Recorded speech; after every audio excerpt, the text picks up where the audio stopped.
मग काही क्लू लागला? नाही. आकांक्षाला जे पार्सल आलं होतं त्याच्यावरती असंख्य फिंगरप्रिंट्स होत्या. शिवाय कोणीतरी ते चुरगळून कचऱ्याच्या टोपलीत टाकलेलं. अनुष्काचे फिंगरप्रिंट्स त्याच्यावरती होते. ते द्यायला जो माणूस आला होता, अनुष्का तेव्हा तू घरी होतीस? हो. अच्छा, त्या माणसाचं वर्णन तुला सांगता येईल? त्या माणसासारखा माणूस होता तो. हे बघ, कुठलाही माणूस हा दुसऱ्या माणसासारखा नसतो. माणसासारखा माणूस म्हणजे 2 हात 2 पाय आणि 1 डोकं. पण असं तुला एखादं नेमकेपणाने त्याचं वर्णन करता येईल की नाही? नाही, खरंच काही आठवत नाही मला. म्हणजे मी आणि आजी आम्ही दोघीच घरात होतो. आम्ही वाण्याचं सामान वगैरे चेक करत होतो तेवढ्यात बेल वाजली. त्या माणसाने आकांक्षाताईसाठी विचारलं आणि काही बोलण्याआधीच पार्सल देऊन निघूनही गेला तो.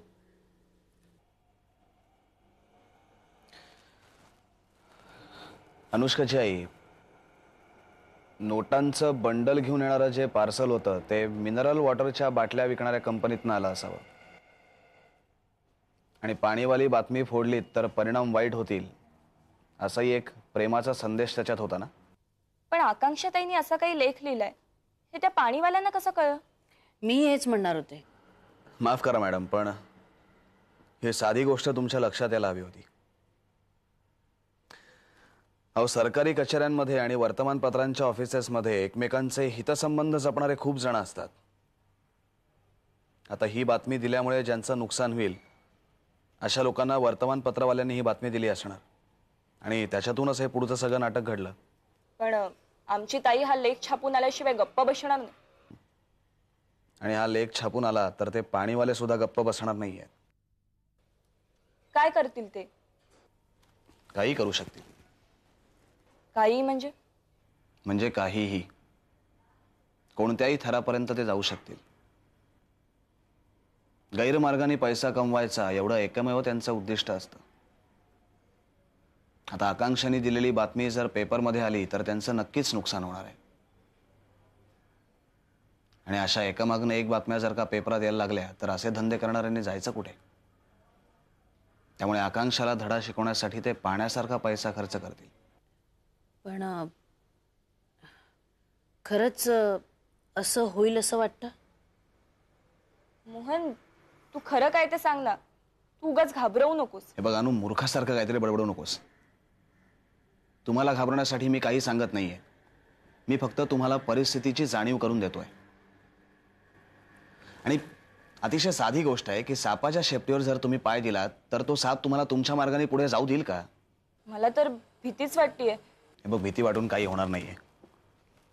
त्यापेक्षा आता पुढे काय करायचं याचा विचार करायला हवा. आता मार्ग तूच सुचव ना आम्हाला. हे मला असं वाटतं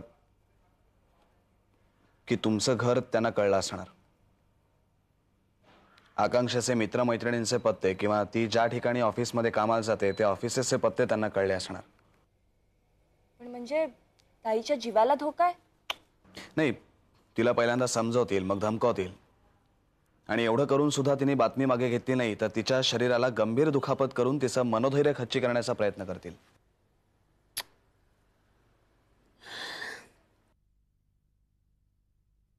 आता ही गेली कुठे आकांक्षा? काही माहितीये का तुला? नाही, मला काही सांगून नाही गेली ती. नुसता घोर लावून ठेवला यात. काय करायचं आता आपण? अगं, आजीलाही माहित नाहीये ती कधी परत येणार ते. ते कधी माहिती असतं का कोणाला? नेहमीच आहे तिचं हे.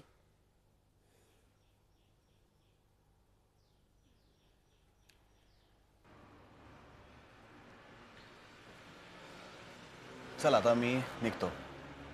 आकांक्षाला तुम्ही कॉन्टॅक्ट करा आणि जिकडे असेल तिकडनं घरी बोलून घ्या लवकर. बरं, मी येतो. Thank you.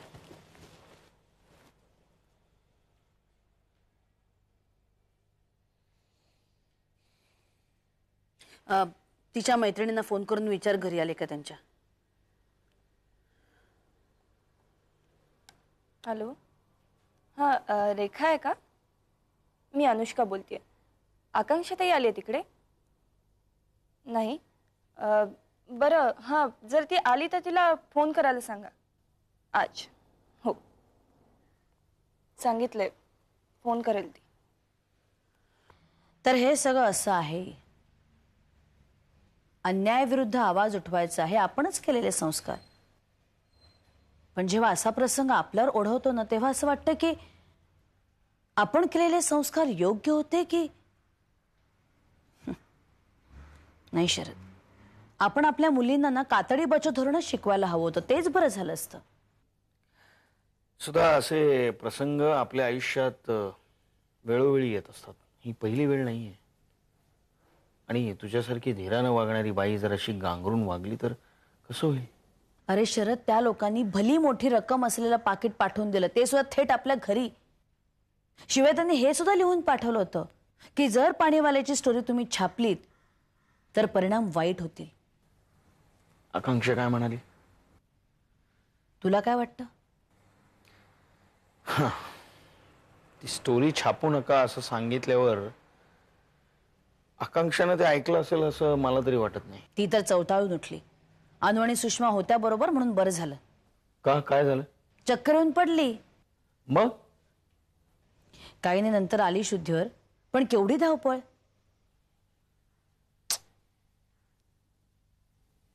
Sudha, everything will be all right. ही असली वादळ यायचीच. तो अविभाज्य घटकच आहे आपल्या आयुष्याचा. शरद, तुला आठवत आहे ना, आयुष्यात आपण काहीही करू शकलो नाही, अपयशच आपल्या पदरी पडलं म्हणून या मुलींना आत्महत्या करण्याचा प्रयत्न केला होता. काही वर्षांपूर्वी सुनंदाच्या मदतीनं आपण तिला सावरलं. अक्काई मदतीला होती म्हणून बरं, नाहीतर काय झालं असतं. त्यातून बाहेर येतो नाही तर तेच हे अनुचं झालं सगळं. मोहनवर कोणीतरी गोळीबार केला, त्यात अनु पकडली गेली. त्यातलं त्यात एकच बरं झालं, मोहनसारखा जीवाभावाचा मित्र तिला मिळाला. पण शरद, आकांक्षाची पत्रकारिता कुठे घेऊन जाणार आहे हेच कळत नाहीये. सुद्धा जाऊ दे, मी काय बोललो तर तू मला म्हणशील की उपदेश द्यायला तुझं काय जातंय. नाही, तुझं म्हणणं रास्त आहे, मला पटतंय. पण मला असं म्हणायचंय की एखाद्या गोष्टीमध्ये जर आपण बदल करू शकणार नाही असं आपल्याला वाटत असेल तर त्या गोष्टीकडे आपण त्रयस्थपणे पाहायचं. काही काळ गेल्यानंतर आपसुकच सगळ्या गोष्टी निवडू लागतात. नाही, तुझे हे विचार जे आहेत ना, ते इतर गोष्टींच्या बाबतीत अगदी तंतोतंत जुळतात. पण आकांक्षाच्या या पाण्याच्या मोर्चाबाबत नाही जुळत.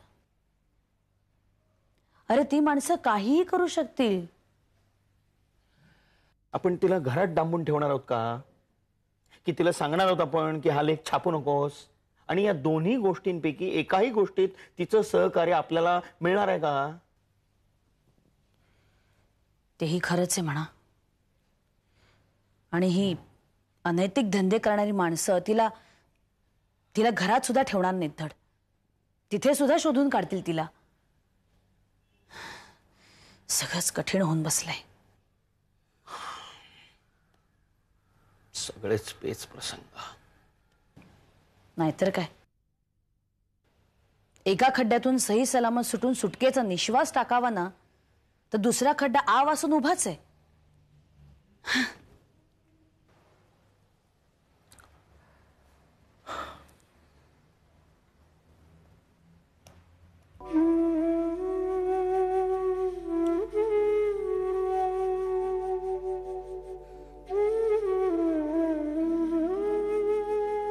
मी आहे ना.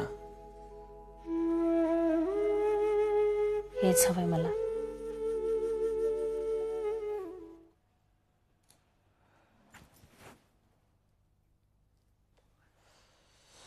काय हो, झोप येत नाहीये का? अहो, तुम्हाला झोप येत नाहीये का? येते, मग? झोप येते मला. पण हे आहे ना, हे पाकिट सिगरेटचं हे मला आजच्या आज संपवायचं आहे सकाळपर्यंत, म्हणून मी झोपत नाहीये. काय हो एवढे चिडता? डोक्याला तेल लावून देऊ का? त्याने काय होणार आहे? झोप येईल. नको, आभारी आहे, तू जाऊन झोप.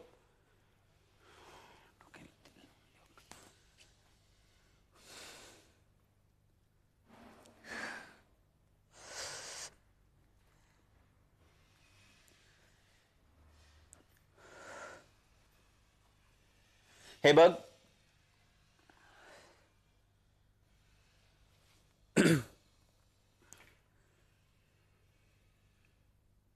हे बघ प्रीती, तू ॲबॉर्शन करून घे. काय बोलताय तुम्ही? हं? असं बोलवतं तरी कसं तुम्हाला? हे तिसऱ्यांदा ऐकते मी. काय तुमच्या मनात तरी काय आहे? हं? आकांड तांडवपणा करत नाहीये मी. अहो, लोकांना मूल होत नाही म्हणून उपास तपास करतात, नवस बोलतात. मला वाद घालायचा नाहीये. तू ॲबॉर्शन करून घे. ठीक आहे, ठीक आहे. तुमच्यासाठी घेते घेते करून मी अबॉर्शन.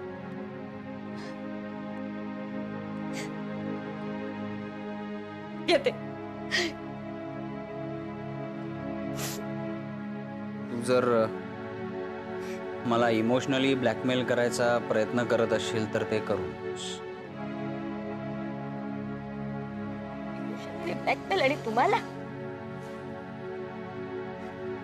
स्वतःच्या मुलाला पाडायला सांगणाऱ्या बापाला मी काय सांगणार? इमोशनल ब्लॅकमेल काय करणार?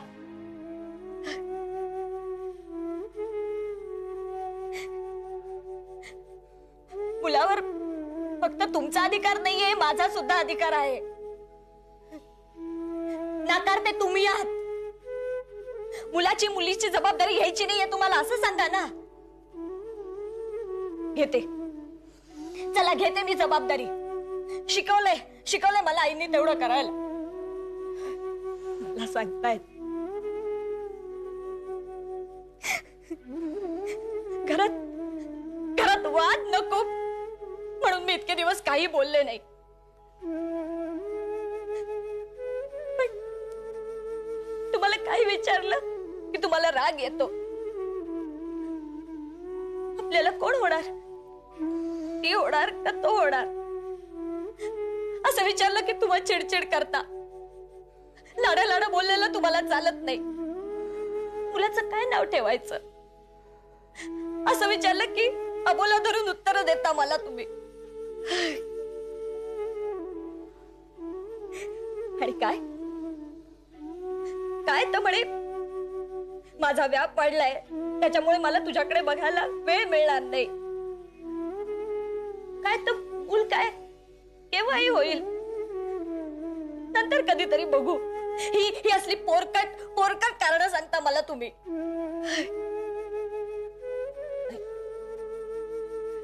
नाही, पण आता मी नाही ऐकून घेणार हे सगळं. खूप सहन केलं मी, आता नाही मी सहन करणार. सगळ्या गोष्टी मी तुमच्या ऐकणार नाहीत. आता एक वेळ तुम्ही मला एकटीला सोडलं तरी चालेल. मला वाद घालायचा नाहीये. परत एकदा सांगतोय,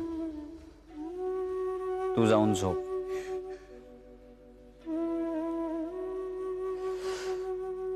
पण ॲबॉर्शन करून टाक. तेच काय सांगताय तुम्ही मला? कारण तू मला ॲबॉर्शन करायला हवंय आणि मी ते करणार नाहीये. तुम्ही मला ठोस, मला पटेल असं कारण सांगा. तुम्ही सांगितलेली कारण सगळी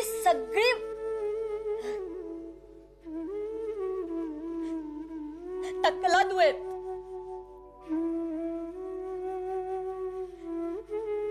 मी ऐकून घेणार नाही आणि मी अबॉर्शन करणार नाही.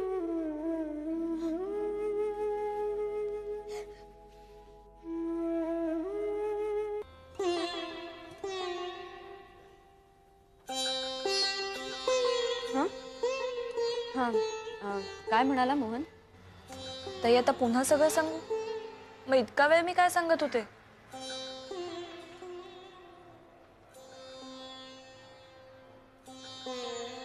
ताई, तुला एक सुचवू?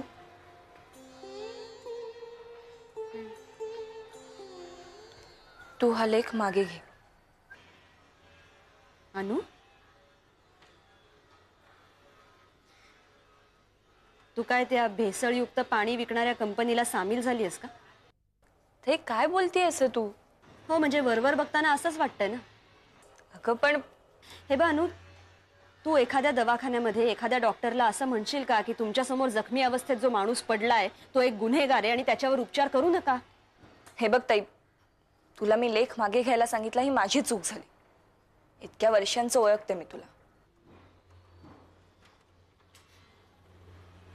चल जाऊ दे, होत आहे.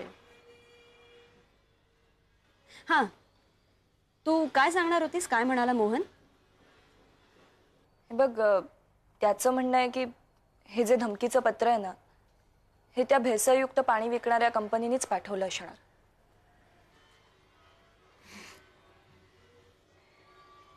अनु, तुला असं वाटत नाही का की एखादा कुक्कुल बाळही हे सांगू शकेल? याच्यासाठी तुझा तो मोहन कशाला हवाय? हे बघ ताई, आईन त्याला विचारलं म्हणून त्यांनी सांगितलं. उगाच एरवी कुणालाही सल्ले द्यायला कुणाच्या मागे गेला नव्हता तो. हो बरं ठीक आहे, मग एवढं चिडायला काय झालं? तुझा तो मोहन म्हणाले म्हणून? तुझा तो मोहन म्हणालीस म्हणून नाही, त्यापुढे जी टीका केलीस ना म्हणून. Okay okay, I am sorry. पण माझा उद्देश सफल झाला. कसला उद्देश? हेच पाहण्याचा की या मनमोहनांनी तुझ्या हृदयाचा किती हिस्सा काबीज केलाय ते. ताई तू पण ना.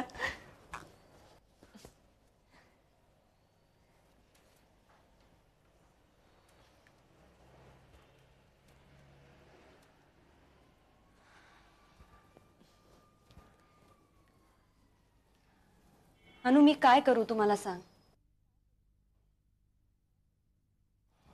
तू प्लीज हा लेख मागे घ्यायला मला सांगू नकोस. मी पत्रकार आहे, मी पत्रकारिता करते. सहज गंमत म्हणून लेखन करत नाहीये. ताई, पण त्या भेसळयुक्त पाणी विकणाऱ्या कंपन्या जर हात धुवून तुझ्या मागे लागल्या ना, तर उगीच जीवाला मुकशील तू. नाही ग अनु, तसं व्हायला नकोय मला.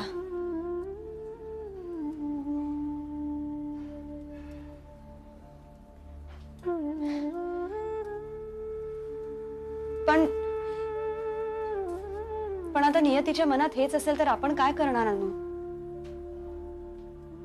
ताई, तू काय म्हणतेस मला खरंच काही कळत नाहीये. मी तुला खरं सांगू का अनु? हे जे काय सध्या चाललंय या घटनांचा अर्थ मलाही कळत नाहीये. मग काय करायचं ठरवलंयस तू? मी काय ठरवणार?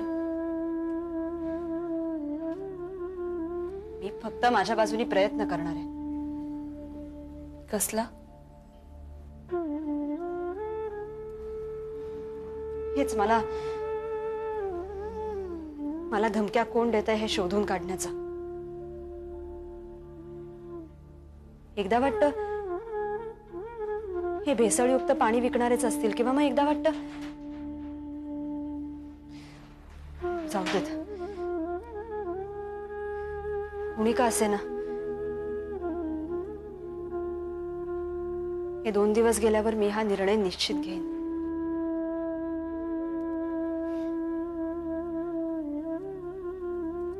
मला हा निर्णय घ्यावाच लागेल.